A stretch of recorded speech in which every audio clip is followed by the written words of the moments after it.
Special Agent Coffindaffer steps across the threshold.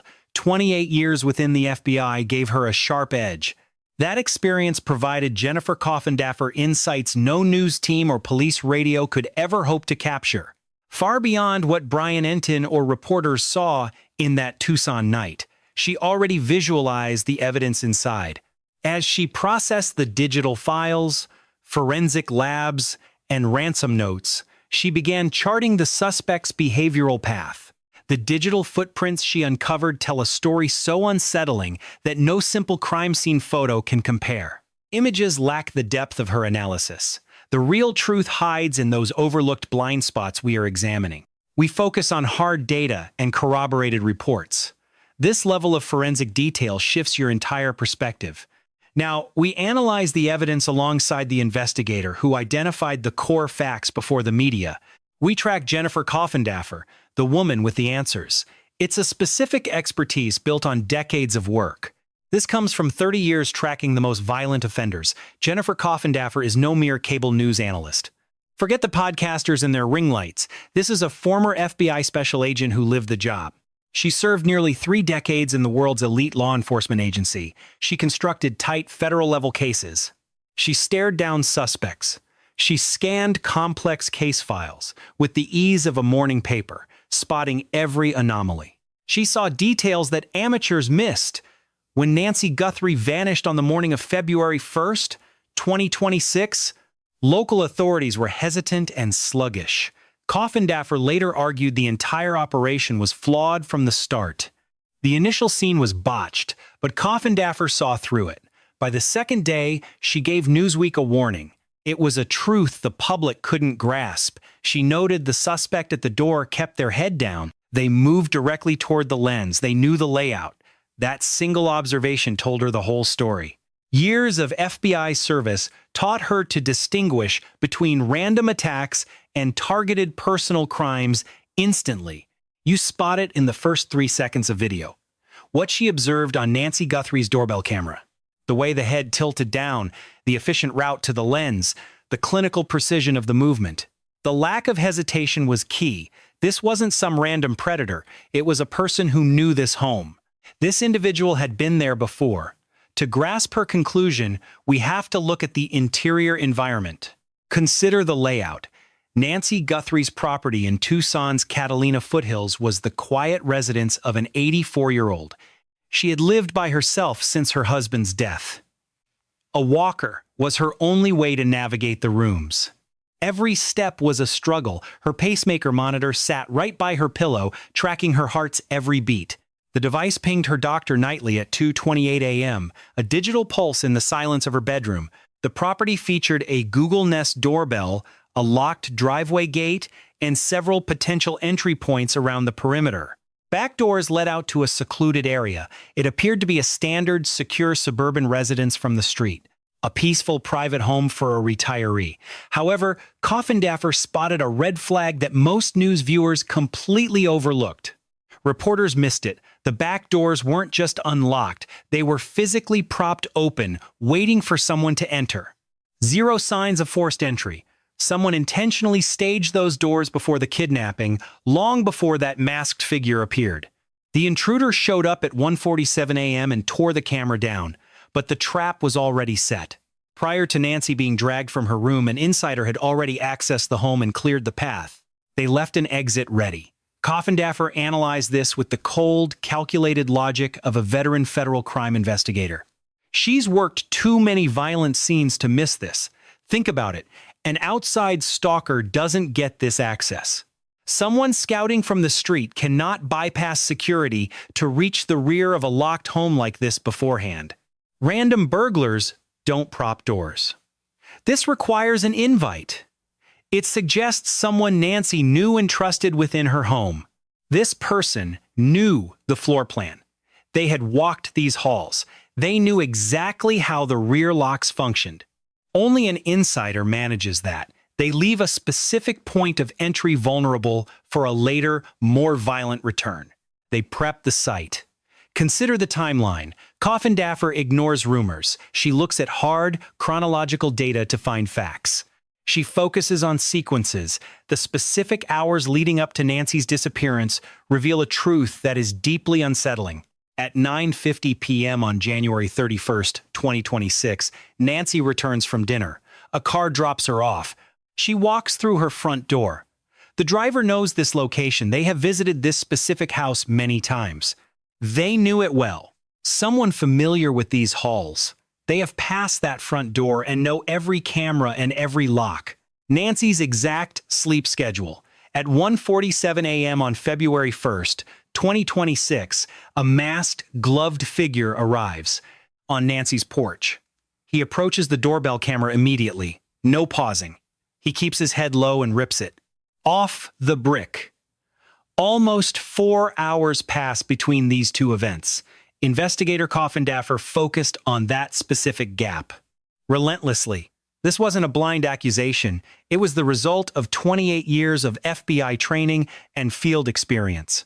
Hardwired into her, she followed the logic of the logistics. That 4-hour window provides enough time to act, drive away and return, time to swap outfits and grab tools. Plenty of time for a person who already knew that rear entrance was unsecured to get into position. They wait for the house to go pitch black. Then they strike. At 2:12 a.m., the front sensors trigger. By 2:28 a.m., the timeline shifts again. Nancy Guthrie's cardiac monitor fails its nightly check-in. In just 16 minutes, an 84-year-old woman, unable to walk 50 yards solo, she is pulled from her bed, dragged through the house, and hauled outside. From the home she occupied for decades, she was moved to a site that remains unnamed to this day. Coffindaffer was blunt about that 16-minute gap. Consider this, that kind of speed and that level of total. Lethal efficiency does not happen without insider knowledge. They knew the floor plan. They knew the home. They knew Nancy's physical frailty. They knew the exact exit path to move her out of that house quickly. No noise, pure speed. This was never a solo job. This is where the detective's final conclusion turns into a truth most reporters are too scared to say. She put it on the official record plainly. No lone wolf here. Someone is pulling the strings. A mastermind was behind this entire abduction scenario. That masked man on the video, the guy the police are calling the primary suspect? Coffindaffer says he wasn't the brain, he was just the tool, the muscle who physically handled the kidnapping. But in the shadows, someone else was planning. Someone was feeding him intel and making the hard calls. A smarter player. Someone with everything to lose. Someone who knew that a direct link to Nancy meant total ruin. If they were ever tied to this crime, their world would collapse in a heartbeat. This mastermind is why the suspect knew where to find the camera. It is why he moved so fast. The back door was already unlatched. The 1:47 a.m. arrival was calculated. It was a precise window. At 1:47 a.m., she was out cold, but her heart monitor hadn't yet triggered a red flag. That alert was avoided. You don't hit an 84-year-old woman's home with that level of precision. Not at 1:47 a.m., not without a deep dive into every single vulnerability inside that specific house. The hidden digital scouting. Now, here is the one detail that stopped the detectives cold. In March of 2025, 10 months before Nancy Guthrie vanished into the night, they use Google Images, they scour public records, they are hunting for visual data on her residence. They study the driveway, they analyze the porch, they look at every possible sightline from the public street. Then, 60 days before the grab, they return. Late November, another round of intense digital scouting takes place. Two distinct phases of scouting. The FBI served a subpoena to Google for every IP address involved here. They wanted the device ID, they wanted the account, they wanted the trail leading back to the keyboard. Someone sat down and typed that address with intent. They weren't browsing, they were studying a future target. Coffindaffer kept her cool, but the meaning was clear. This wasn't random, it was a cold, calculated plan. Think about it. Why would a stranger research her house 10 months in advance? They would need to map the entry points. They would need to see what the neighbors could see. A stranger needs to learn the land. They need to spot the cameras and find the blind spots. But consider this. Who already had those answers? Who didn't need a search engine to find the door? A visitor who knew the layout. Someone who knew exactly where that pacemaker monitor sat right beside her. To that person, those searches weren't for learning. They were for confirming, verifying that nothing had changed lately. They were checking the vantage points. They were ensuring their operative had a clear path to the target. Verifying the line of sight. Ensuring the abduction went exactly as planned without a single witness or mistake. It was inevitable. Federal investigators possess that IP address data now. They have the device records and account information. Former agent Jennifer Coffindaffer, a 28-year veteran who specialized in using complex digital forensics to solve impossible cases, observes the entire narrative fall apart. Those ransom notes? They were clearly designed for public humiliation, not profit. Looking at every piece of the Nancy Guthrie investigation that Coffindaffer has scrutinized in the public eye, one specific detail bothers her professional instincts most. The demands for cash were never meant solely for the police. The family was not the only recipient. Copies were blasted out to TMZ and every major television network. Massive news bureaus with global reach got them too. Any abductor who leaks demands to the press like this is not hunting for a payday. A criminal truly seeking a payout will always keep the negotiation behind closed doors. They want limited exposure. They avoid the spotlight because massive media coverage only spikes the probability of getting caught. Coffindaffer keeps her assessment clinical. For the Guthrie family, their reputation in the public square has always been the priority. The culprits clearly knew that. Consider this logic. To realize how much public image dictates the behavior of the Guthries requires intimate knowledge. They knew Savannah Guthrie would face crushing scrutiny from millions of people across the entire country. If they stayed quiet, people would suspect them. The high-profile nature of the demand weaponized the crowd against them. This was a trap they could not escape. You only get that insight by sitting at their table, not news clips. Coffindaffer spotted another red flag. No proof of life. In a legitimate kidnapping, that is the first thing you provide. When an extortionist actually wants the cash, they offer verifiable evidence that the victim is still breathing. That proof keeps the conversation alive. It is the only leverage that convinces a family to actually pay. Without it, the deal is dead. These letters never offered a single shred of evidence that Nancy was still alive. Coffindaffer views this void as the most sinister finding yet. It suggests a conclusion most people are afraid to name. The language used in the letters, coupled with the broadcast distribution, points toward a very specific and dark motive. Since there was no way to verify the exchange, it suggests the writer never intended to talk or trade at all. They already knew how this ended. Their objective was not $6 million in cryptocurrency. That was just a distraction. The real mission? Forcing Savannah Guthrie to stand before a lens, stripped of her power, looking utterly broken and helpless. This was about shaming a family. Someone, somewhere, had made the executive decision that the Guthries needed to be destroyed. The sheriff failed her.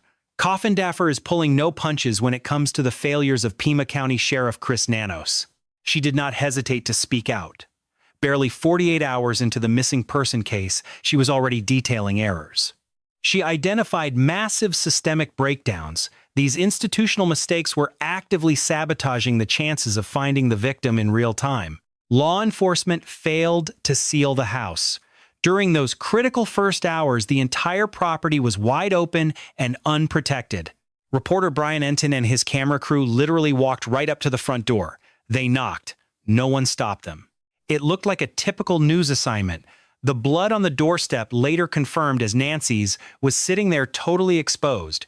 Anyone could have stepped on it. Coffindaffer was not just annoyed by this. Her reaction was pure professional fury. It was total devastation. She stated the obvious truth when it comes to forensic scenes. There are 0 second chances. Any biological evidence, any microfibers, or any fresh footprints present during that first half day were likely destroyed by intruders. The physical timeline of the abduction was contaminated. Without a hard perimeter, the integrity of the most vital evidence vanished. Then there is the DNA issue. A glove was recovered 2 miles away. It matched the pair seen on doorbell footage. Lab techs processed that glove for genetic material. They found a specific male profile, but it was not in the system. There were no hits in the database. Instead of overnighting that sample to the FBI lab at Quantico, the premier forensic facility on the planet with tech that private labs simply cannot replicate for high-stakes criminal investigations, Sheriff Nanos chose to mail it to a private company in Florida. The investigation stalled for 11 long weeks. For nearly 3 months, the most significant lead in the entire case sat on a shelf in a private facility. It should have been at Quantico.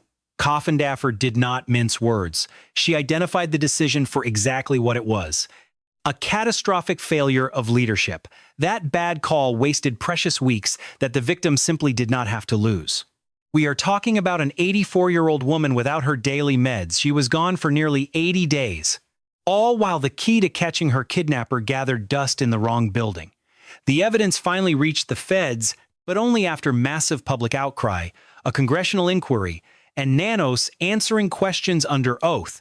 Jennifer Coffindaffer shared a detail that should rattle every person following this case. She confirmed the FBI is starting from scratch. Red hot, not cold. By March 2026, a new narrative took hold in the media. Reports suggested the Nancy Guthrie case was stalling, a creeping insinuation that leads had simply evaporated into thin air. That after 60 days, the trail was cooling. Consider this: the investigation was never actually losing its momentum. Coffindaffer heard those rumors and shut them down immediately. She went on the record, speaking directly to the public. This case is red hot, never cold, not while Nancy Guthrie is still missing. She explained the forensics behind it. The Bureau had DNA at Quantico. Technicians were running it through probabilistic genotyping software to isolate specific genetic markers. That science does not function like a standard forensic comparison. It goes deeper than just finding a simple match. It builds complex statistical models from degraded mixtures. It pulls contributor profiles out of the noise with mathematical precision. This level of analysis was unavailable even 10 years ago. It turns a digital smudge into a verifiable person. The FBI had cell tower data processed by the Specialized Site Analysis Unit. They are mapping every digital footprint.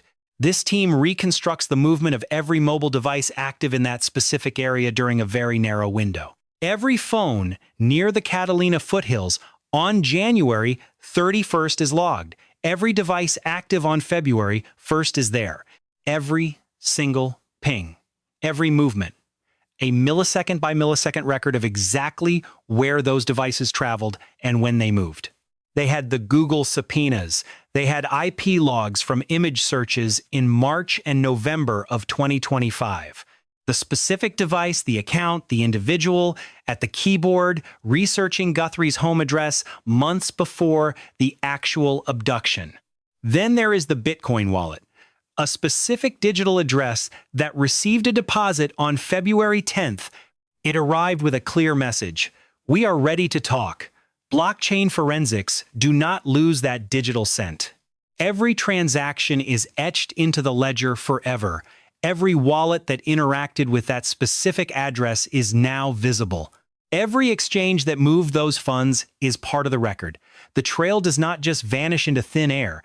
The trail stays forever. It never leaves. Coffindaffer shared a detail that was confirmed, but not yet publicized. Law enforcement has identified the primary subject. They have known exactly who they are for quite some time. They knew. They have known. The delay in making an arrest is not because this investigation has slowed down. They are stacking DNA, digital logs, and financial trails. They are building a profile that cannot be broken. This evidence must withstand a grand jury. The target here has massive resources, top attorneys, and a loud platform. This suspect will challenge every single byte of data. Coffindaffer knows the risk of moving before the case is solid. She would not let this case collapse just because the prosecution team rushed into a premature trial. They needed the evidence airtight. Consider the God complex. In April 2026, she made a specific claim. She spoke about the suspect's psychology. This individual has a God complex that reframes the entire behavioral picture. The religious language in the ransom notes was a signature. The phrasing was unlike any standard criminal demand. It pointed to an individual who believes they are untouchable, someone who thinks they are smarter than the entire system. They believe their planning and intelligence put them above the law, that they could predict exactly how police would react. That psychology leaves a behavioral fingerprint. A person with this complex does not hide when the heat turns up. They push back. They act out. They simply cannot help themselves. They have to prove they are superior to everyone. The need to dominate the family and the public audience compels them to act, even when action is dangerous. Sending those notes to TMZ was a calculated move by someone who believed they were far too clever to be caught. Propping the back door was deliberate. It showed confidence, not panic. It was the mark of a perfect plan. The Google image searches conducted months in advance were linked to a single account. That is pure arrogance. They believed the digital trail would never matter. They thought they were invisible to the law. The forensic trail leads to a device tied to a specific account. This person assumed they were untouchable. They thought the digital footprint was irrelevant. Coffindaffer has seen this arrogance in 28 years of bureau service. She has watched these egos make the one mistake that breaks everything. They always fail to account for the science. They forget the DNA, the towers, and the blockchain. Eventually, one of those threads is going to pull. When it snaps, the ego that convinced this person they could snatch an 84-year-old woman is exactly what will deliver them to the bureau. That untouchable mindset becomes the very evidence that ends the case. Consider this reality. 95 days. That is exactly how long Nancy Guthrie has been missing as of this moment. She is 84. Without her daily heart medication, her physiology fails. Every hour that passes puts impossible strain on her system. Most observers shy away from the brutal truth here. But Jennifer Coffindaffer refuses to blink. She is still hunting for answers. She hasn't walked away. She hasn't accepted the radio silence from leads. Most importantly, she hasn't let Nancy be forgotten. An 84-year-old victim is out there right now waiting for rescue. That is Coffindaffer's professional verdict, sharp.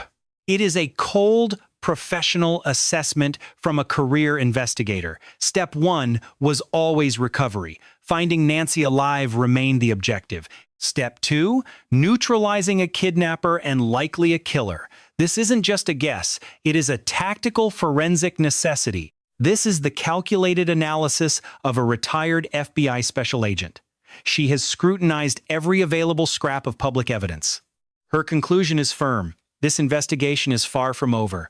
The FBI has stated that fact in no uncertain terms. Quantico is processing fresh evidence now. Blockchain forensics are tracing the digital breadcrumbs within that specific Bitcoin wallet. Cell tower dumps are being cross-referenced against known individuals. Meanwhile, Jennifer Coffindaffer saw the criminal pattern by day 2. She recognized the profile immediately. Now, she stays vigilant, analyzing the data, pushing back against the narrative of a dead end. When skeptics label this a cold case, she corrects them. It isn't cold. It is a slow burn toward arrest.